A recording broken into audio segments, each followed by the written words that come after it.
இன்னைக்கு நம்ம இந்த மழை காலத்துக்கு இதமான நோய் எதிர்ப்பு சக்தியை அதிகரிக்கக்கூடிய மருந்து குழம்பு தாங்க எப்படி செய்யறதுன்னு பார்க்க போறோம். இது சளி, இருமல், ஜலதோஷம் எல்லாத்துக்குமே ரொம்ப நல்லதுங்க. இந்த குழம்பு ரொம்ப ஈஸியா வாங்க எப்படி செய்யறதுன்னு பார்க்கலாம். ஃபர்ஸ்ட் மருந்து குழம்பு செய்யறதுக்கு தேவையான பொருட்கள் எடுத்துக்கலாம். 1.5 ஸ்பூன் மிளகு, 1 ஸ்பூன் சீரகம், 1/4 ஸ்பூன் கடுகு, 1/4 ஸ்பூன் வெந்தயம். கடுகு வெந்தயம் கம்மியாவே போட்டுக்கோங்க, அதிகமா சேர்த்தா கசப்பு தன்மை வந்துடும். ஒரு சின்ன துண்டு கட்டி பெருங்காயத்தை ஒன்றும் பாதியமாக உடச்சி வச்சிருக்கேன். 3 ஸ்பூன் முழு மல்லி, ஒரு 3 முழு வத்தல், ஒரு அரைச்சல் தேங்காவை பொடிசாக கட் பண்ணி வச்சிருக்கேன். ஒரு சின்ன துண்டு சுக்கு, அதையுமே ஒன்றும் பாதியமாக தட்டி எடுத்து வச்சிருக்கேன். சுக்கு போடுறதுனால குழம்பு நல்லா இல்லாமல் இருக்குமோன்னு நீங்கள் யோசிக்கவே வேண்டாம். மருந்து குழம்புனா கண்டிப்பாக இதை சேர்க்கணும், அதுதான் உடம்புக்கு நல்லது. இப்போ இது எல்லாத்தையுமே வறுத்து எடுத்துக்குவோம். இப்போ ஸ்டவ்வில் ஒரு கடாய் வச்சுருக்கேங்க. இதில் 1 ஸ்பூன் எண்ணெய் சேர்த்துக்கலாம். இந்த குழம்பு ஃபுல் அண்ட் ஃபுல் நல்லெண்ணெயில் தாங்க செய்யணும். இப்போ நம்ம எடுத்து வச்ச மசாலா ஜாமான் எல்லாத்தையும் இதில் போட்டுக்கலாம்.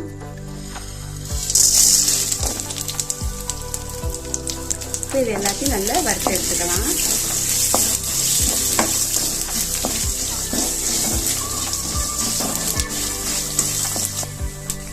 மிளகு, கடுகு எல்லாம் இப்படி வெடிச்சு வர்றது வரைக்கும் வறுத்துக்கோங்க. இப்போ இது கூட ஒரு கொத்து கருவேப்பிலையும் சேர்த்துக்கலாம்.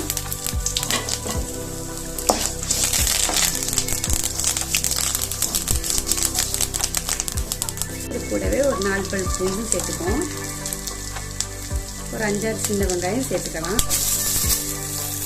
இப்போ இது கூடவே சேர்த்து ஒரு 2 பெரிய சைஸ் தக்காளியை கட் பண்ணி வச்சிருக்கேன், அதையும் சேர்த்துக்கலாம்.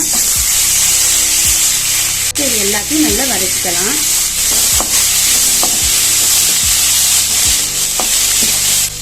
பூண்டு வெங்காயத்தெல்லாம் இப்படி போடுறப்ப சின்ன குழந்தைங்க எடுத்து வெளியில் வைக்க மாட்டாங்க, குழம்போடு சேர்ந்துடும். உடம்புக்குமே ரொம்ப நல்லது, அதுக்காக தானே இப்படி சேர்த்துருக்கோம்.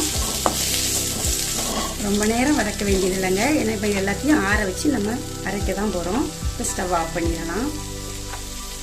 இப்போ இது நல்லா ஆறுனதும் ஒரு மிக்ஸி ஜாருக்கு மாற்றி கொஞ்சமாக தண்ணி விட்டு நல்ல ஃபைன் பேஸ்ட்டாக அரைச்சி எடுத்துக்குவோம்.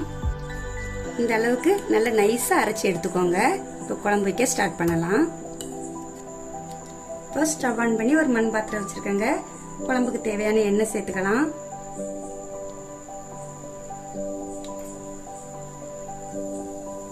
எண்ணெய் நல்லா சூடானதும் இது கூட 1 ஸ்பூன் கடுகு உளுந்தம் பருப்பு சேர்த்துக்கோங்க.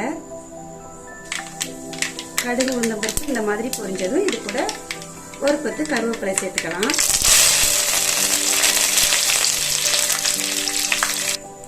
கருவேப்பிலை நல்லா பொரிஞ்சதும் இது கூட ஒரு 20 பல் பூண்டு தோலை உரிச்சு சேர்த்துக்கோங்க. கூடவே ஒரு 3/4 கப் சின்ன வெங்காயம் முழுசாக தான் போட்டிருக்கேங்க, அதையும் சேர்த்துக்கலாம். இந்த வெங்காயம் பூண்டு ரெண்டையும் நல்லா வதக்கிக்கோங்க.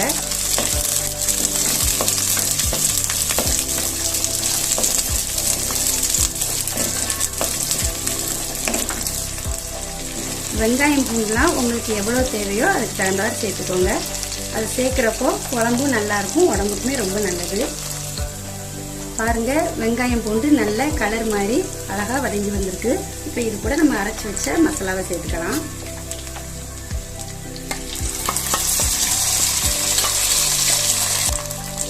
இந்த மிக்ஸி ஜார்லேயே கொஞ்சமாக தண்ணி சேர்த்து அதையும் குழம்புல ஆட் பண்ணிக்கலாம்.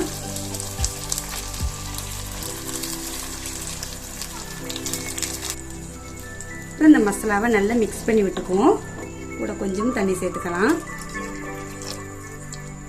தண்ணி நிறைய சேர்க்க வேண்டாங்க, இந்த குழம்பு கொஞ்சம் திக்காக இருந்தால் தான் நல்லாயிருக்கும். இப்போ இந்த குழம்புக்கு தேவையான கொஞ்சமாக உப்பு போட்டுக்கலாம். நான் கல் உப்பு தாங்க போடுறேன். இப்போ இதை நல்லா மிக்ஸ் பண்ணி விட்டுட்டு இது கூடவே ஒரு சின்ன லெமன் சைஸ் புளியை தண்ணியில் கரைச்சி வச்சுருக்கேன், அந்த புளி கரைசலையும் இது கூட சேர்த்துக்கலாம். இந்த குழம்ப நல்லா மிக்ஸ் பண்ணிட்டு நல்லா கொதிச்சு வர்றது வரைக்கும் இடையிடையா கிளறி விட்டுட்டே இருப்போம். நல்லா குழம்பு கொதிச்சு திக்காகி வரணும். பாருங்க, குழம்பு நல்லா கொதிச்சு நல்லாவே திக்காகி வந்திருக்குது. நான் இதுல வத்தல், மல்லி எல்லாமே வறுத்து அரைச்சிருக்கேன். நீங்க இதுக்கு பதிலாக குழம்பு மிளகாய் தூள் இருந்தா 3 ஸ்பூன் போடுங்க.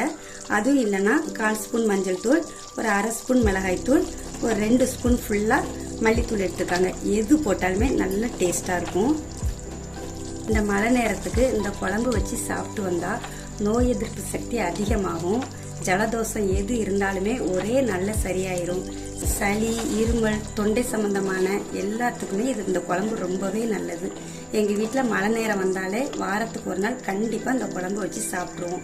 அவ்வளோ நல்லது. எங்களுக்கு அந்த பிரச்சனையே வரவும் செய்யாது. இந்த மழை காலத்துக்கு நீங்களும் கண்டிப்பாக இந்த குழம்பு உங்கள் வீட்டில் உள்ளவங்களுக்கு வச்சு கொடுங்க.